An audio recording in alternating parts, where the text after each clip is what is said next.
Every great film starts with a vision, and behind this vision stands a mastermind, the director. It is their passion, creativity, and relentless efforts that bring stories to life.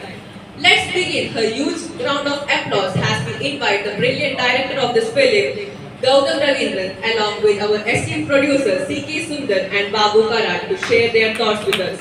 And now, the moment we have all been waiting for, the unveiling of the film's official first look poster.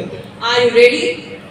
Thevaram എന്ന സീരിയലിലൂടെ എന്നെ അനുഗ്രഹിക്കുകയും അതോടൊപ്പം തന്നെ ആ serial തുടങ്ങുന്നതിന് ആരംഭിക്കുന്നതിന് ഞാൻ മുന്നോട്ട് വന്നല്ലോ എന്ന ഒരു പ്രയോഗം നടത്തിയ മഹത്തായ മറ്റൊരു വ്യക്തിത്വമാണ് നമ്മുടെ കോഴിക്കോട് കുഞ്ഞാണ്ടിയേട്ടൻ.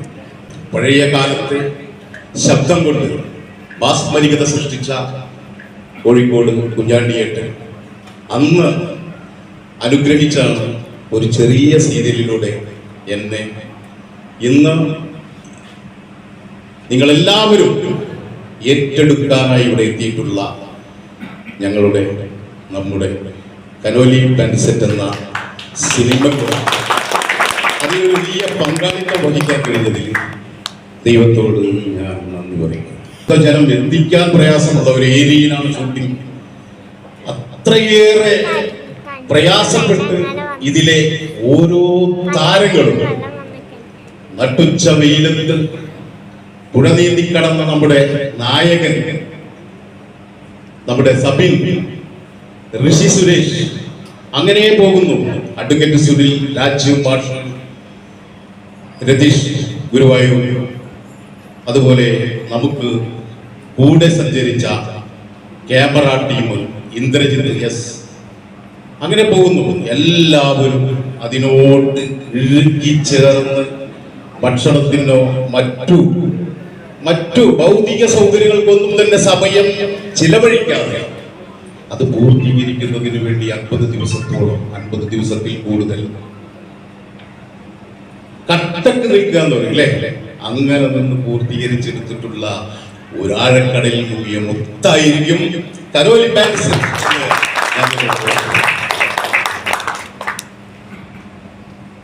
അങ്ങനെ അനുഗ്രഹിച്ചു വിട്ടതിന്റെ അടിസ്ഥാനത്തിൽ ഇന്ന് ഈ വേദിയിൽ എത്തുന്നതിന് അതിനുശേഷം വന്നിട്ടുള്ള ബാലൻ കെ നായർ, പിന്നീട് അതിനു മുന്നേയുള്ള സത്യൻ, പ്രേം നസീർ, ഇങ്ങനെയുള്ള ഒരു താരനിര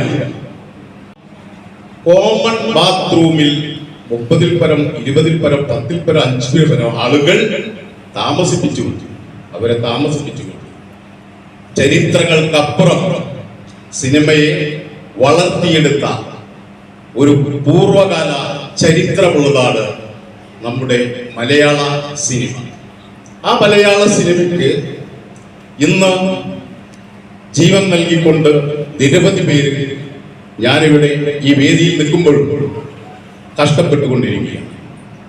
ഇത് കുറെ ആളുകൾക്ക് തൊഴിൽ നൽകുന്ന ഒരു മേഖലയാണല്ലോ എന്ന ഒരു വിശ്വാസവും, അതോടൊപ്പം തന്നെ ചിത്രാഞ്ജലി പോലെയുള്ള യൂണിറ്റുകൾ തിരഞ്ഞെടുത്ത് സർക്കാരിന് ഒരു വരുമാനം, അവിടുത്തെ ജീവനക്കാർക്ക് ഒരു തൊഴിൽ, മറ്റുള്ള എല്ലാ മേഖലയിലുള്ളവരും ഇപ്പോൾ നമ്മൾ ഈ ഓഡിറ്റോറിയം പോലെ എല്ലാം ബുക്ക് ചെയ്യുന്നതിന് അത് എല്ലാ മേഖലയിലും അവരൊക്കെ സഹായിക്കാൻ കഴിഞ്ഞു എന്നതും അവരൊക്കെ തന്നെ ഹൃദയപൂർവ്വം ഞങ്ങളെ ഏറ്റെടുക്കുന്നത് വളരെ സന്തോഷമാണ്. മേഘനാഥൻ അദ്ദേഹത്തെ കുറിച്ച് പറയുകയാണെങ്കിൽ ഇതിൽ കൂടുതലാണ്. ഈ സിനിമ പൂർത്തീകരിക്കാൻ അവസാന നിമിഷം വരെ തോളോട് തോൾ ചേർന്ന് നിന്നുകൊണ്ട് മേഘനാഥൻ ഇതിൽ വളരെ രസകരമായ ഒരു കഥാപാത്രത്തെയാണ് അവതരിപ്പിച്ചിട്ടുള്ളത്. 12ഓളം പേര് വരുന്ന ഒരു ബാൻഡ് സെറ്റിലെ കഥാനായകനെ പോലെ തന്നെ ആശാൻ എന്ന വേഷം ധരിച്ച് ആ കെറ്റപ്പോടുകൂടി ആട്ടി തിമിർന്ന ഒരു ചിത്രമാണ് കനോലി ബാൻഡ് സെറ്റ്.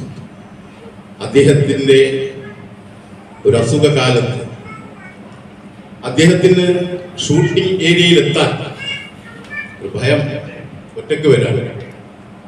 നമ്മുടെ പ്രൊഡ്യൂസർ സുന്ദർജിയെ വിളിക്കുന്നു, സുന്ദർജി എന്നെ വിളിക്കുന്നു. അങ്ങനെ ഞങ്ങൾ തിരൂരിൽ നിന്ന് രാത്രി 2:30 ഷൊർണൂരിലേക്ക് യാത്രയാവും അദ്ദേഹത്തെ തിരൂരിൽ എത്തിക്കുന്നതിന് വേണ്ടി. അന്ന് ഞങ്ങളോട് യാത്രയിൽ അദ്ദേഹം പറഞ്ഞിട്ടുണ്ട്, ഈ ചിത്രം ലോക പ്രസക്തമാകുമെന്നാണ് മേഘനാഥൻ പറഞ്ഞത്. നിങ്ങൾ ഈ എടുത്ത ലിസ്റ്റിൽ ഞാൻ എത്രയോ സിനിമകൾ അഭിനയിക്കാൻ ഒറ്റയ്ക്ക് യാത്ര ചെയ്തതാണ്.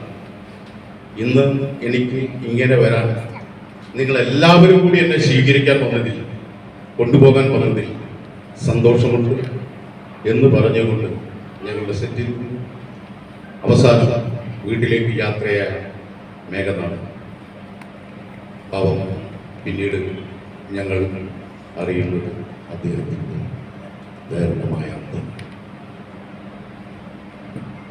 വളരെ വിഷമം തോന്നി, സങ്കടം തോന്നി.